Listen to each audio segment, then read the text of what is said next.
Bem, hoje aqui nós vamos trazer o debate que aconteceu lá no STF sobre o Marco Civil da Internet. E eu vou dizer para você que eu estou na internet desde 2000, 2002. Em 2007, eu já tinha vídeos no YouTube. E eu vou te falar uma coisa que eu fui vítima de robô. E o tema robô foi um tema que foi abordado nesse debate de hoje do STF. E é talvez o tema mais crítico das redes sociais, são, né, os robôs, aí que é um debate bem amplo e que eles não querem meter a mão nisso. Vocês vão ver a partir do momento que eu soltar o recorte que eu fiz aqui. Mas vamos começar pela questão de responsabilizar as redes sociais, né? As plataformas. E aí o André Mendonça tem uma colocação muito objetiva, que ele fala, olha, nós não podemos colocar as redes sociais, as plataformas como solidárias, mas sim subsidiárias. Elas não podem ser punidas por coisas de terceiros. Vamos avaliar essa questão e a gente volta para bater. Porque esse tema é muito importante. São três temas importantes que foram abordados nesse debate de hoje e a gente vai trazer isso aqui para vocês. Vamos lá. E, de modo agora mais específico, quanto ao regime de responsabilidade fixado na tese de repercussão geral, quanto ao aspecto da responsabilidade subsidiária aqui, ou solidária por parte dos provedores. Eu queria chamar a atenção, aqui para mim é um ponto de divergência conceitual, em função até do respeito ao próprio voto que já havia manifestado no julgamento do mérito, que nós estamos tratando de responsabilidade de terceiro, por ato de terceiro, não de responsabilidade por ato próprio. E, de modo ainda mais específico, num ambiente onde o ato, no meu voto, ainda consignei, quando julguei o mérito, há aspectos que eu atribuo à atuação própria por parte das plataformas, como, por exemplo, quando há uma contratação, há impulsionamento, quando há uma relação mais específica, ou até mesmo quando já há determinações legais em relação às plataformas, como Estatuto da Criança ou Adolescente.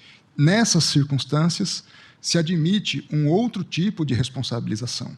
Mas, na responsabilidade agora extracontratual, por ato de terceiro, entendo que a responsabilidade não pode ser solidária. A solidariedade na lei não se presume, ela demanda uma especificidade conforme previsto no Código Civil, artigo 265.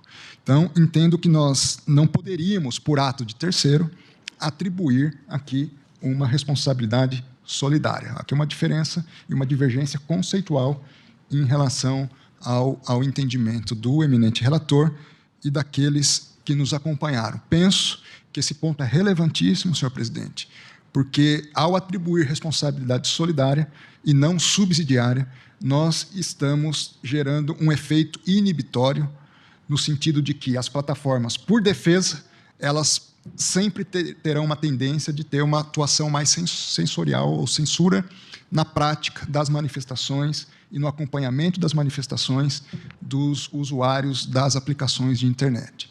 Entendo que a responsabilidade solidária aqui agrava essa situação do efeito inibidor na atuação tanto das pessoas físicas, mas especialmente das plataformas que fazem, que têm esse tipo de atuação, onde há manifestações públicas no âmbito da internet.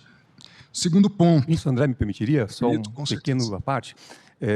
Me parece que, na forma que foi definida na tese, as plataformas passam a ter responsabilidade por ato próprio, porque, ao serem notificadas e deixarem, por exemplo, de retirar um conteúdo que deveria ser retirado, aí elas estão praticando uma conduta que gera responsabilidade. Então, acho que a divergência, na verdade, ela está nesse ponto, na compreensão, talvez, de que, pelo que foi definido na tese, as plataformas passam a ter uma responsabilidade e elas serão responsabilizadas por ato próprio. Acho que é só para colocar esse ponto, talvez, da divergência, ela fica...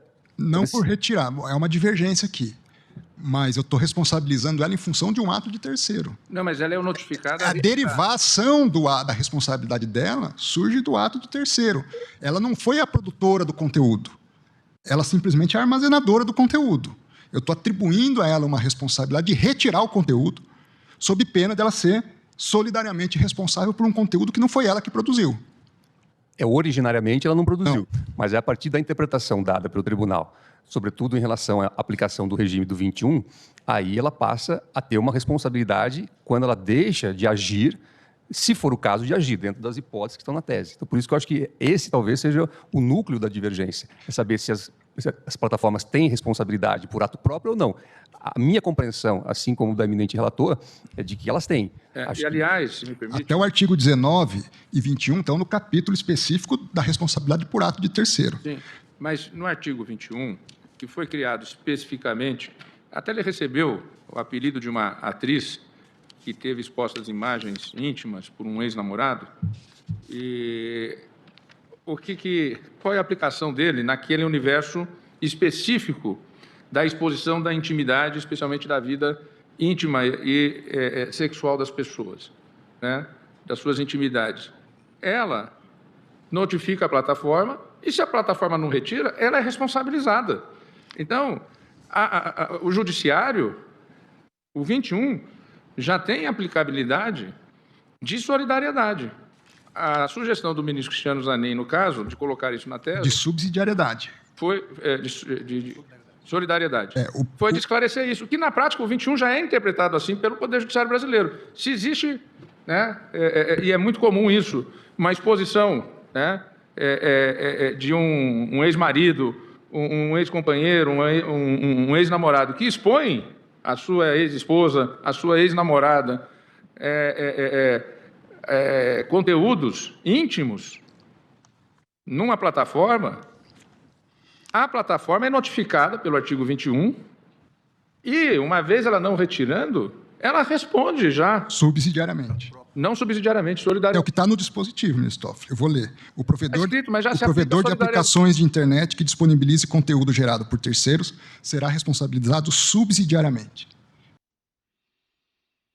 Bem, essa é a questão, né? Porque você colocar a culpa na plataforma é complicado. Mas o problema é o seguinte, ele deu um exemplo ali de um caso de uma coisa passional, de casal. Isso a justiça comum resolve, tá certo? E é claro que quando chega nesse ponto, a plataforma se manifesta favorável. Fala, não, realmente, isso que acontece na vida real não pode acontecer na vida virtual. A intimidade de uma pessoa tem que ser respeitada, né? Tanto na vida pessoal, na vida física, como na vida virtual, né? A real e virtual. Bem, e aí a lei está aplicada. Mas quando esse negócio entra para o debate político, o debate de ideias, o debate ideológico, ou uma crítica a um ato, né, do governo, né, uma crítica a um ato de um agente público que está extrapolando, né, nas suas prerrogativas, e isso pode ser uma ameaça para esse agente público, porque o agente público está ali, é uma pessoa pública, ela está a serviço do público. E aí, né, o Estado vai para cima da plataforma e fala: tira esse conteúdo, porque esse conteúdo é uma crítica que está desgastando a minha imagem como pessoa pública. Esse é que é o debate. Esse é que é o problema que as plataformas estão se queixando. Vocês não querem que o cidadão questione as autoridades constituídas. Isso aí é um discurso de ato antidemocrático. Não, não é. É o discurso cidadão. Por exemplo, eu posso questionar, por exemplo, achar que, olha, eu identifico fragilidades no processo eleitoral. Eu vou manifestar a minha visão. Aí, o que eles fazem? Olha lá, o João está fazendo manifestação, colocando em dúvida o processo. E ele tem os argumentos deles. Não, os argumentos deles não podem ser mencionados. Ele não pode falar sobre isso. Por quê? É antidemocrático. Ou seja, se eu não posso criticar, se eu não posso procurar, ou não posso dizer que eu identifiquei fragilidades no processo, então aí eu estou sendo restringindo, né? Existe uma restrição da minha fala. E isso é que é o problema. Esse é que é o debate. Então, quando o, o STF, o colegiado, tenta ir para cima das plataformas para forçar uma barra, olha, você vai ser solidário se você não tirar. Aí estamos entrando num debate político. Ah, essa mensagem vai desagradar aquele. Ah, então você tem que tirar isso aí porque isso aí é complicado. Tá. Vamos dar um exemplo que eu falei no vídeo anterior da pesquisa, né, que foi feita pela Atlas Intel, colocando, né, um áudio gravado numa fala, né, que era assim meio constrangedora, mas que tem uma interpretação política e tem um viés político, tá certo? E aí o que acontece? O TSE reuniu, né, o Cássio Nunes recebeu uma petição do partido do PL e olha, falou, isso aqui está abusivo. Está abusivo porque tem esse detalhe, esse detalhe, esse detalhe. E aí cria-se, né, um consenso de que a forma como foi feito e foi conduzido a coisa, aí entendeu, olha, isso vai prejudicar o outro candidato. Tá. Aí nós estamos falando dentro de um processo eleitoral, em que você tem que ter o quê? Você tem que ter paridade de armas. Então, se você tem um instituto de pesquisa que quer se dizer neutro, né, pega uma fala de um candidato, coloca ele dentro de uma saia justa e usa isso na pesquisa, só ele, e não usa outros que estão em situação pior, você está quebrando a regra da paridade.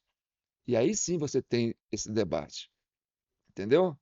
E aí não é um debate sobre, querem censurar os institutos de pesquisa. Esse é o debate. A gente quer paridade de armas, tá certo? Então, se tem que fazer.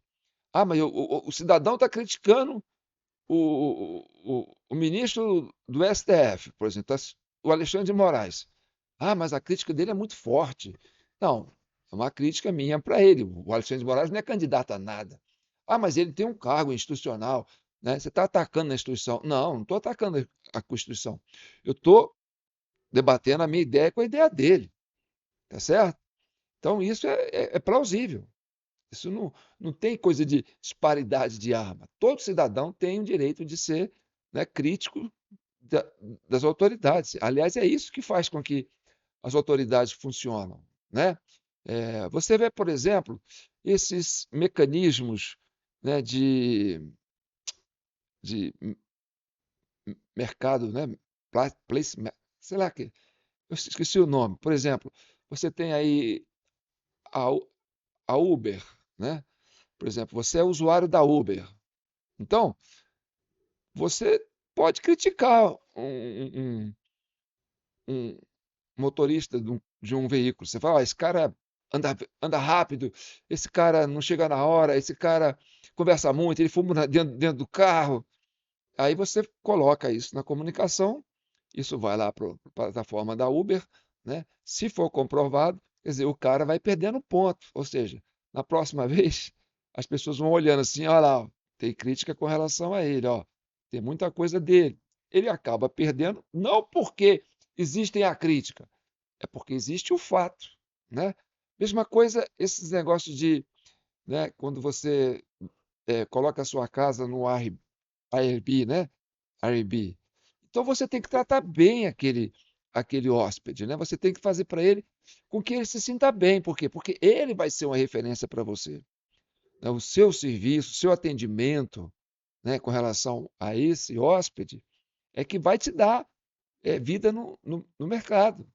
Por exemplo, se você fizer um tratamento errado, se você deixar a casa suja, né, deixar o vaso entupido, né, deixar alguma coisa que vai desagradar o cara, ou faz barulho, ou entra na casa na hora que ele está lá, né, tira a privacidade dele, o cara vai colocar isso lá nos comentários. Ó, eu não fui bem tratado e tal, né? O lugar é assim. Então, quando outras pessoas, outros hóspedes vão procurar, né, um lugar naquela região, eles vão consultar o quê? Vão consultar o índice de aprovação de cada um. Então, a própria rede, né, ela tem esse mecanismo, né, de se regular. Você tem que ser sério no seu serviço para você continuar existindo na rede, né? Mercado Livre, por exemplo. Ah, o cara te manda um produto. O produto não é aquilo que você pediu. Você fala, ó, tô devolvendo. E se devolve, ainda coloca lá. Olha aqui, não é isso que eu pedi. O cara fica rebolando. Fala, não, o que você quer, papapá? Não me negative, não fale nada errado de mim. Vamos trocar, você não precisa pagar nem nada. Por quê? Porque o cara precisa de referência para continuar sendo um bom cliente. Está lá, 5 estrelas. Não, isso aqui eu posso comprar porque é seguro. Aí chega lá, 2 estrelas. Fala, não, isso aqui nem vou comprar. O preço dele está melhor do que o outro. Mas tem problema. Então, esse mecanismo de autorregulação é que é importante. Entendeu? Isso é que deve prevalecer. Agora, de cima para baixo, é um negócio complicado. Agora vamos olhar a parte que eles falam dos robôs. Essa dos robôs é importante. Depois nós vamos comentar sobre isso. Tá certo? Vamos ver o que eles falam dos robôs nas redes. Vários embargantes e peticionantes que essa definição chatbot e robôs, os chatbots, eles têm utilização que não são necessariamente para fins ilícitos. Então, a redação deveria e deve ser refeita do ponto de vista técnico. Todos nós sabemos, eu pelo menos não tenho todo o dicionário técnico digital. Até comprei alguns pela Amazon para poder, fazendo propaganda aqui, como fez o ministro. Bem restritiva, bem dura, que eu nunca tinha ouvido. Eu não digo impulsionamento, eu dizendo robô. É robô, isso. O impulsionamento independente de conteúdo lícito ou ilícito. É uma ideia bem inovadora, eu diria. E por isso mesmo, acho que em outro momento devemos debater. Em outro momento. Refletir. Muito bem. Eu acho que a gente deve privilegiar a liberdade de expressão, não o que é o artificial. E aí responsabilizar ou não a liberdade de expressão que é inerente a cada ser humano. A questão, o robô tem liberdade de expressão?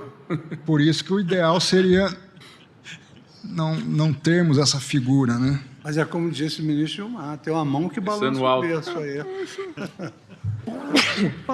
Quem dispuser de maior tecnologia vai... Bom, Ministro André, pois não. Comungo integralmente, ministro André, com a ideia de Vossa Excelência e defendi nos debates de que robôs deveriam ser totalmente afastados. A necessidade, e é o projeto de lei que foi, inclusive, de autoria do senador Rodrigo Pacheco, aprovado já há 3 anos, na verdade há 4 anos, aprovado no Senado e na Câmara, que exige para as pessoas perfil ou participar, o CPF. Olha, a Constituição veda o anonimato. E como Vossa Excelência bem disse, robô não tem liberdade de manifestação. Vai ser alguma coisa deturpada. Se a pessoa precisa se esconder atrás de um robô, se covardemente precisa se utilizar de um robô para agredir alguém, ou para ofender, ou para praticar um crime, não tem que ter o acesso. Então, essa é outra coisa que é importante. São 800 milhões de pessoas repartidas em 500 milhões de robôs, 300 milhões de robozinhos. Então, e aí a gente se sente, né, se achando desinformado, né, diante. Poxa, mas eu nunca vi fotografia dessa pessoa, mas ela tem 800 milhões de seguidores, ou coisa do tipo. Quer dizer, é um novo mundo, né? E por isso que eu acho que o critério adotado indica... E foi baseado, ministro Gilmar, na lei do Estatuto Digital da Criança e Adolescente. Isso, porque pode haver setorização, segmentação, não é? Então, talvez... E claro, isso será aperfeiçoado. É uma decisão, acho que importante, que nós estamos tomando, como já foi destacado.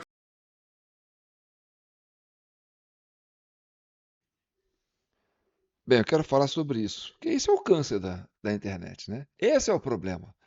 Mas aí eles falam em en passant, né? Ah, no futuro nós vamos ver isso. Por quê? Porque o robô é que faz, entendeu? A distorção do negócio. Ah, uma notícia ruim, uma mentira, uma fake news, põe os robôs para trabalhar e isso vai viralizando, entendeu? E vai ganhando o debate político. Bem, eu vou contar um exemplo para vocês. Em 2007, tinha um projeto, né, que um vereador colocou aqui, a gente participou desse projeto. São João del Rei foi escolhida para ser a capital brasileira da cultura. Isso foi em 2007. Em 2007, eu já estava na internet, a TV Del Rey já fazia YouTube, a gente já colocava, foi os primeiros vídeos de YouTube, né? Nós colocamos em 2007. Eu já fazia vídeo antes, né? Desde 1994, 95, a gente fazia um chamado de vídeo revista, que é uma espécie de YouTuber. Antes de nascer o YouTube, a gente já tinha algo parecido aqui em São João del Rei, que a gente fazia na TV Del Rey e o Estúdio JPV. Mas então, em 2007, foi criada a Capital Brasileira da Cultura. E aí, a gente, para pegar carona nisso, né, TV Del Rey, a gente criou o concurso Musas do Turismo. Ah, vamos divulgar o turismo, vamos divulgar São João del Rei. Então, cada empresa patrocinava uma modelo.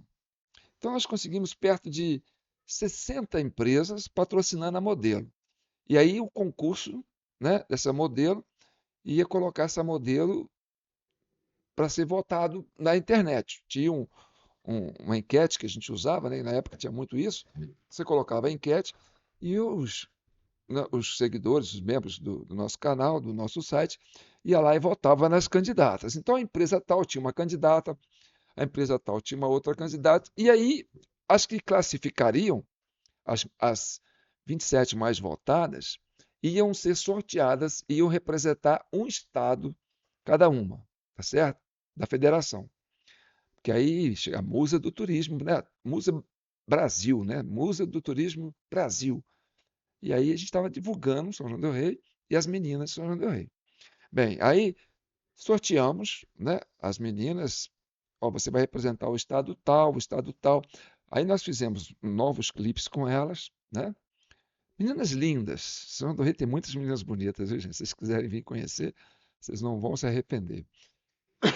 Então, nós colocamos, né? Ela representa o estado tal, estado tal, estado tal, porque aí os estados começam a votar, né? O do Rio Grande do Norte. Então, as pessoas do Rio Grande do Norte iam lá votar na candidata do Rio Grande do Norte, que era uma representante do estado aqui em São João del Rei.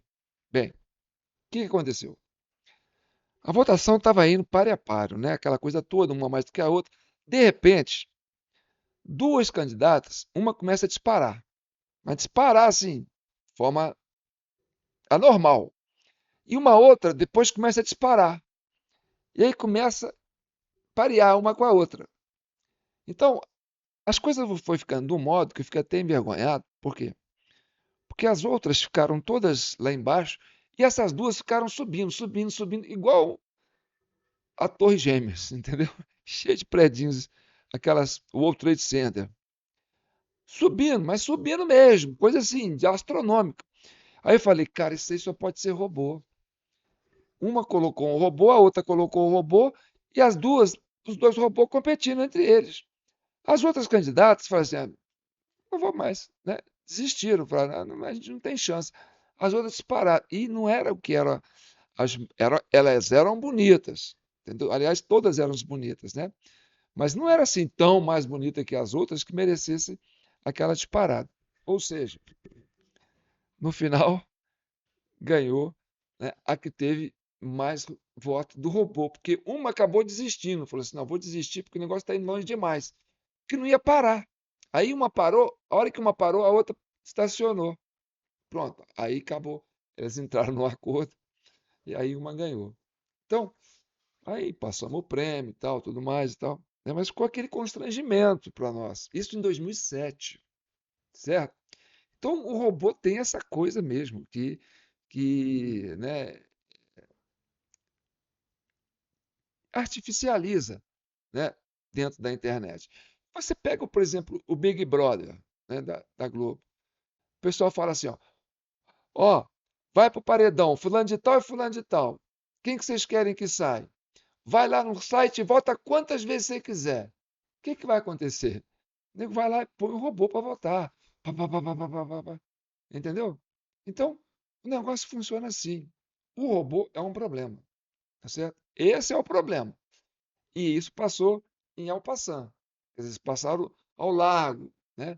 Eles não chegaram nesse debate, né? Por exemplo, na parte de incremento, né? Por exemplo, aqui, ó, robôs deixam milhares de curtidas, comentários e compartilhamento em publicações específicas ou vídeos. Por exemplo, eu tenho né, um CPF, aí eu abro 5 contas no YouTube, uma no Facebook, uma no Twitter, uma no Instagram, né? E aí o outro vai, aí eu vou, né, vou comprando um monte de chip, de número de celular. Então eu tenho 100 chips.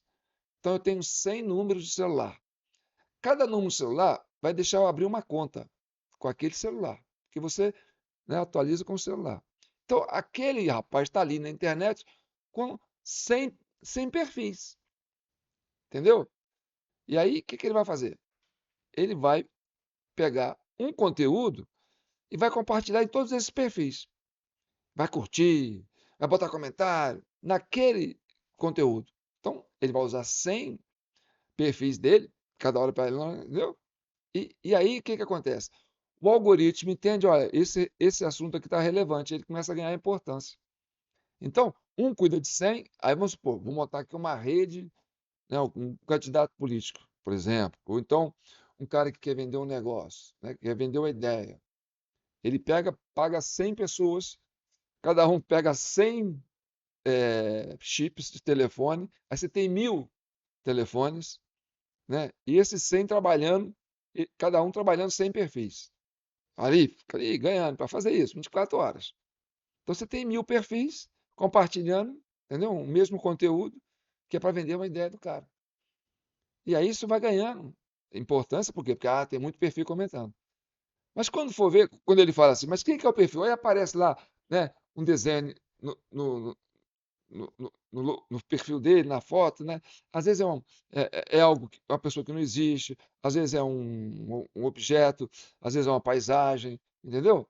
Você acha que quem está comentando ali, não. São multiplicação de perfis. E isso vai distorcendo o debate, de uma certa forma. Entendeu? Então, isso é um caso sério.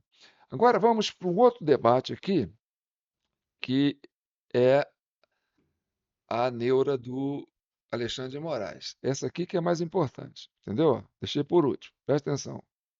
Queremos terminar o julgamento hoje, mas eu queria fazer algumas rápidas referências. Esse julgamento que o Supremo Tribunal Federal fez, e agora em sede de embargos, e estabelecendo principalmente aqui a questão da responsabilidade das Big Techs, da responsabilidade solidária, como lembrou o ministro Zanin, isso é uma questão importantíssima que vem sendo discutida no mundo todo. Porque nós, e esse é um passo importante, para que nós possamos afastar aquela ideia que, lamentavelmente, já se transformou numa pós-verdade, ministro Gilmar, como se diz, de que as redes sociais são terra de ninguém.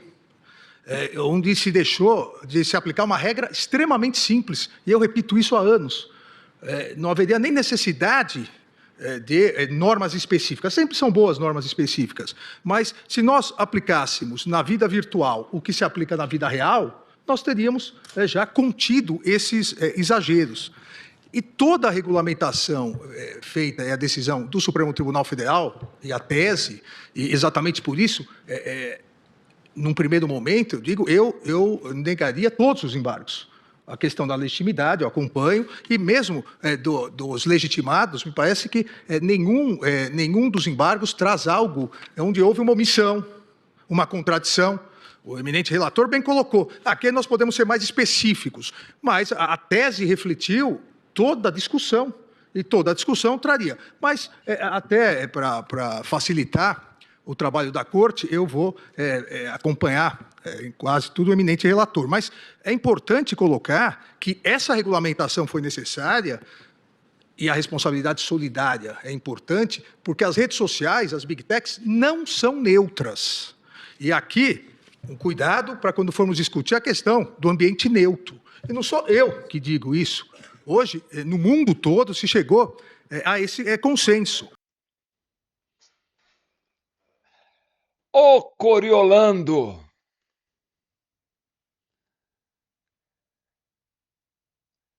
O que é neutralidade para você? A Rede Globo é neutra? A Bandeirante é neutra? A Ouro e Verde é neutra? A Oeste Sem Filtro é neutra? A Gazeta do Povo é neutra? O UOL é neutro? 247 é neutro? Fórum é neutro? Fala sério.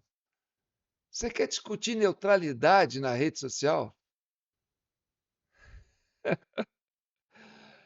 Então, meu amigo, você fala, então as emissoras de sinais abertos que têm outorga, que têm concessões, tem que ser neutra também, porque elas prestam serviço público.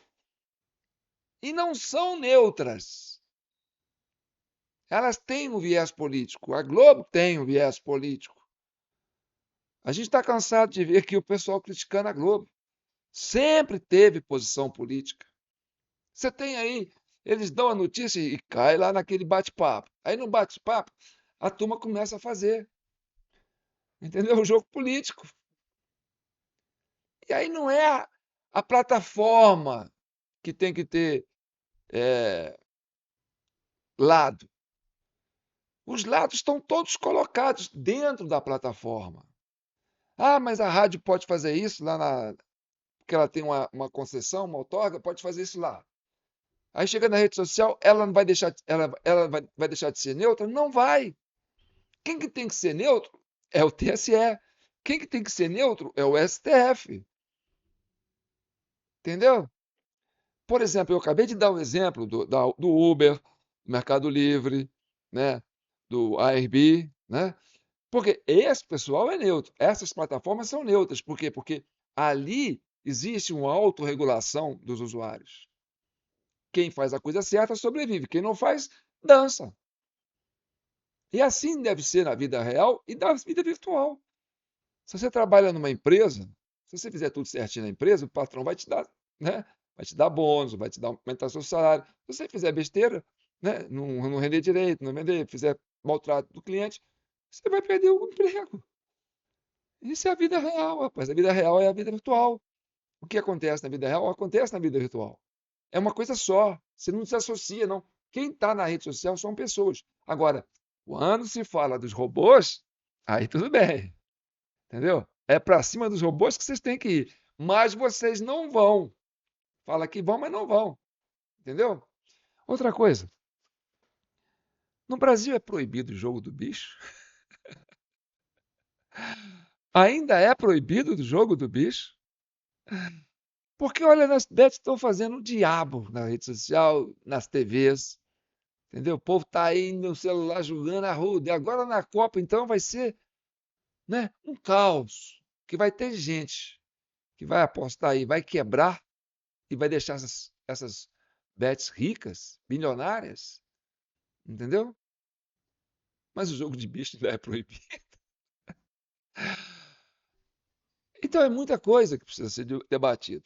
O que não pode, né, é usar, né, de má fé. Tem que ter boa fé, tá certo? Eu sou João Paulo Guimarães, falando direto de São João del Rei, capital brasileira da liberdade. Esse é o vídeo 1004 da CCI, Comissão Cidadã de Inquérito, criada para chegar à verdade, pacificar a nação brasileira. Se você gostou desse vídeo, gostou desse debate, ajuda a gente, comente, compartilhe, porque a gente não tem robô. A gente não faz tráfego pago. Por isso que a gente tem essa merreca aí, né, de visualizações. Porque nós estamos com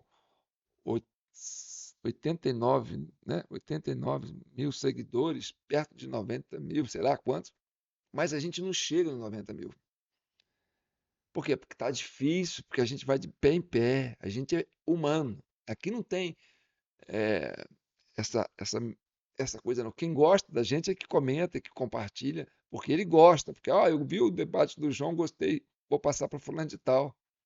Sem contar que o Alexandre de Moraes derrubou o nosso perfil, que era o mais ativo, né? E derrubou vários vídeos nossos durante as eleições e durante o período em 2022, 2023. Debates sérios, críticas sérias que a gente estavam fazendo. Não eram fake news. Aí derrubava um, derrubava outro, derrubava três, o canal ficava sem postar. Então nós fomos vítimas disso. Por isso que ainda somos nanicos na rede social. Por quê? Porque nós somos críticos e somos pessoas físicas. Não somos robôs. E isso incomoda. O que incomoda é aquele que pensa, né? Então, eu penso, eu existo. Eu não sou um robô, tá bom? Tá aí nossa chave Pix, dizendo para vocês que nós estamos pagando as contas, viu? A gente paga hoje e já fica esperando o Pix para pagar as contas de amanhã. Supermercado, padaria, açougue, farmácia, internet, água, luz, CEMIG. A gente só não paga Bet. Aqui é proibido apostar, tá bom? Fique com Deus.